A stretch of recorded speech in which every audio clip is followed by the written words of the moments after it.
Bom dia, meninos. Hoje nós trabalharemos os aspectos gerais do continente europeu.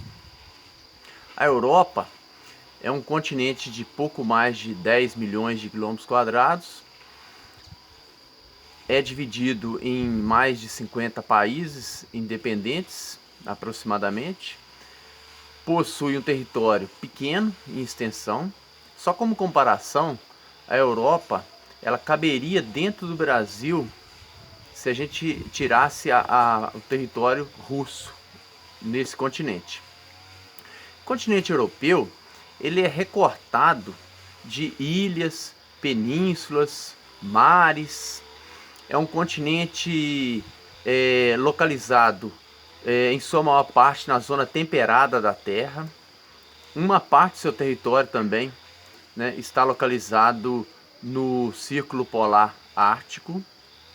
O relevo europeu ele é formado por maioria de planícies, planaltos e cadeia de montanhas. No caso das planícies, são as áreas economicamente mais aproveitadas, onde se localiza a maior parte da população, das atividades econômicas, urbanas e rurais. No continente europeu, os planaltos são áreas, né, de relevo de altitudes médias e que, no caso da hidrografia, se aproveita dos rios encachoeirados, muito utilizados para obtenção de energia. Nas áreas de planície, os rios são navegáveis. O fato do continente ter distâncias curtas, né, os rios são muito utilizados economicamente para o transporte de mercadorias e de pessoas, principalmente. E no caso das áreas montanhosas, nós temos o destaque para os Alpes, que são áreas de formação recente, são as maiores altitudes do continente europeu. Essa cadeia dos Alpes são áreas que abrangem países como o norte da Itália, a Suíça, parte da França. São áreas vulneráveis a terremotos, a atividades vulcânicas, são as maiores altitudes do continente. Em termos de economia, nós temos hoje uma Europa baseada no bloco econômico da União Europeia, composta por mais de 20 países. Esse bloco econômico hoje é formado pelas maiores economias do continente, as economias mais fortes, e por economias mais periféricas, economias não tão fortes, economias e sociedades menos favorecidas do próprio continente. Nós temos nesse bloco a Alemanha como a maior economia, uma das maiores economias do planeta, a maior economia europeia. Nós temos países com padrão de vida muito elevados, né? E nós temos países com maiores dificuldades econômicas e sociais inseridos nesse bloco também. Então nós temos o exemplo, né, de países da antiga Iugoslávia, né, provenientes da antiga Iugoslávia, que têm dificuldades financeiras, sociais e estão nesse bloco. Portanto, é um bloco que é bastante heterogêneo, mas há coisas incomuns entre os países membros. Por exemplo, né, o uso de uma legislação própria, né, a união monetária, a moeda única, ela é adotada por parte desses países, não por todos, né? Mais ou menos a metade dos países adota o euro como moeda oficial. Nós temos essa dificuldade de integração e as particularidades. Cada país tem sua cultura, tem seus costumes, tradições, e ao mesmo tempo eles têm uma integração, eles têm regras comuns nesse bloco que tem o maior o maior estágio em termos de integração de todos os blocos econômicos do mundo.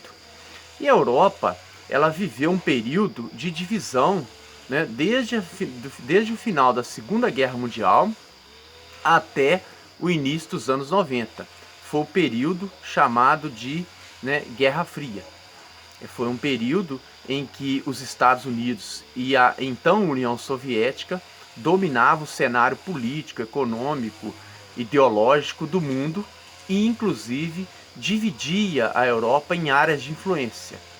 A parte ocidental, dominada pela influência capitalista norte-americana, e a parte oriental, dominada pela influência socialista da ex-União Soviética. Com a dissolução da União Soviética, com o fim, né, da Alemanha dividida, com a queda do Muro de Berlim, com a reunificação alemã, né, no início dos anos 90, nós tivemos uma Europa ocidental se destacando economicamente mais do que o lado oriental. Qual foi o trabalho da União Europeia, dos maiores dirigentes da União Europeia neste período de 20 anos para cá aproximadamente? De tentar diminuir as desigualdades regionais. Com isso, nós tivemos a adesão de mais países no bloco europeu, inclusive países oriundos da União Soviética, do mundo socialista. Essas diferenças diminuíram, porém, elas existem ainda no continente europeu. Então, nós temos que ter consciência da Europa integrada, uma Europa baseada na União Europeia, onde apresentam desigualdades sociais e econômicas, de uma Europa com território reduzido. Tem lá suas vantagens de ter o território reduzido. Facilita a conexão entre os países, os meios de transportes bastante evoluídos, a integração entre eles se dá de forma mais fácil devido às distâncias mais curtas. Nós temos um sistema de transporte na Europa eficiente, hidrovias, ferrovias, rodovias, portos como o de Roterdã na Holanda, no Mar do Norte. Nós temos várias maneiras de conectar os países europeus entre si e conectar o continente europeu ao resto do mundo, inclusive. A Europa, dividida em dois lados, a Europa da Guerra Fria, ficou para trás. Só que os problemas ainda persistem. Houve uma diminuição das desigualdades regionais, mas ainda há desigualdades entre os países, principalmente em relação aos países do antigo mundo socialista.